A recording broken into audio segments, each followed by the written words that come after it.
captured by your noble foe, bound to a chair, disgraced and low. Ponagram the prince stepped through the door, with a mob at his general, grim and sure. Release his chains, the prince then said. Marbid obeyed, though filled with dread. Now leave me here alone with the guest. With dark misgivings, Marbid left. You came to kill me, did you not? Ponagram asked, his voice still cold. Sinidri answered without disguise, I must confess, that was the plan. The princess of the rebel flame, the war that burned in freedom's name. Yet Ponagram proved even more severe, a mind too sharp for a tyrant's hair. He never wished to rule the throne, a thinker walking paths unknown. He praised Sinidri's courage in the fight. Such a man deserves no death tonight. And so he let his prisoner go, though prison surely would follow. Yet Ponagram did not care at all. He would not fight his father's war. They met as enemies in war, yet fate would forge them something more. Side by side through night and flame, two warriors bound by iron and names. Stronger than gold, stronger than steel, their brotherhood was forged for real.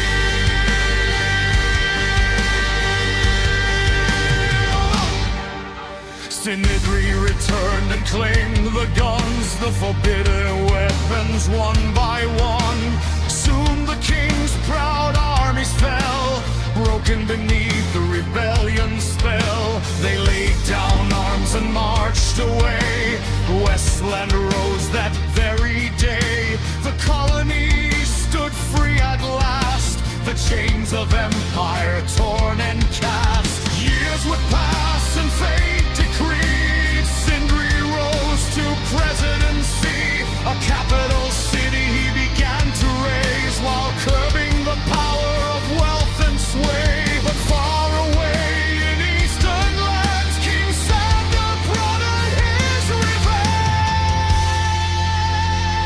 They met as enemies in war, yet fate would forge them something more. Side by side through night and flame, two warriors bound by iron and names. Stronger than gold, stronger than steel, their brotherhood was forged for real.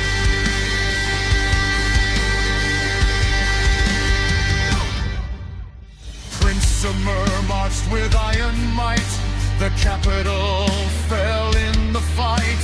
Sinidri withdrew to Kunar's wall, where once the battle shook them all. But Summer soon was forced away, the eastern throne had gone astray. King Sander fell and Samur rose, a crown now resting on his brow. His son Sager then smuggled Ponagram free, with thieves from the Messon Sea.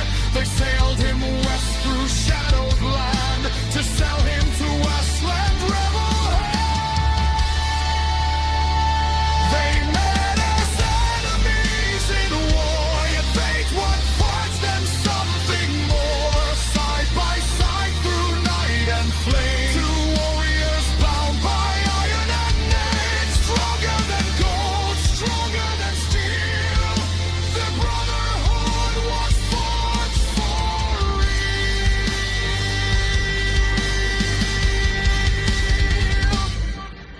Now Ponagram stood in Sinidri's chains, the butcher of Kunar in his domain. Yet Sindri let him slip away with the outcast before the break of day. He knew the cost could end his reign, his presidency lost in shame. While Ponagram fled to distant Toland, Sinidri fought Summer's marching columns. The Eastern King had lost his land and drove his armies west by hand.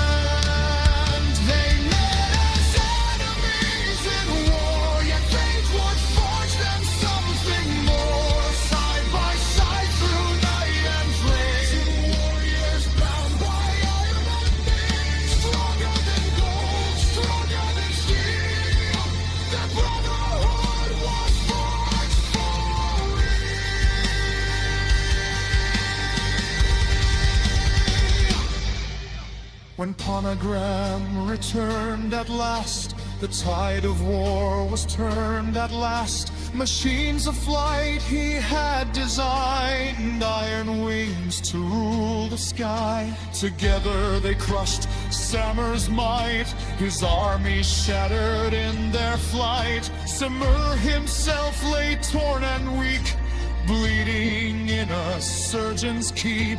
The Estrigigs came to claim the West, but Ponagram's cannons crushed their quest. Their fleets were taken, their soldiers bound, 100,000 prisoners found. And Samer fell by treacherous blade, his son Sager the killing made. Hungry for crown and royal fame, he murdered blood to stake his claim. But the army cried for Ponagram.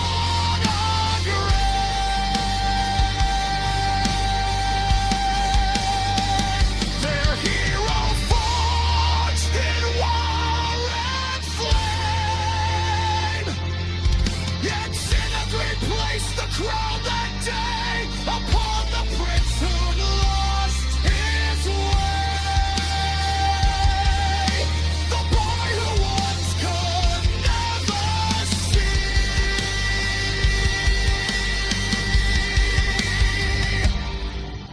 The king upon his throne of majesty.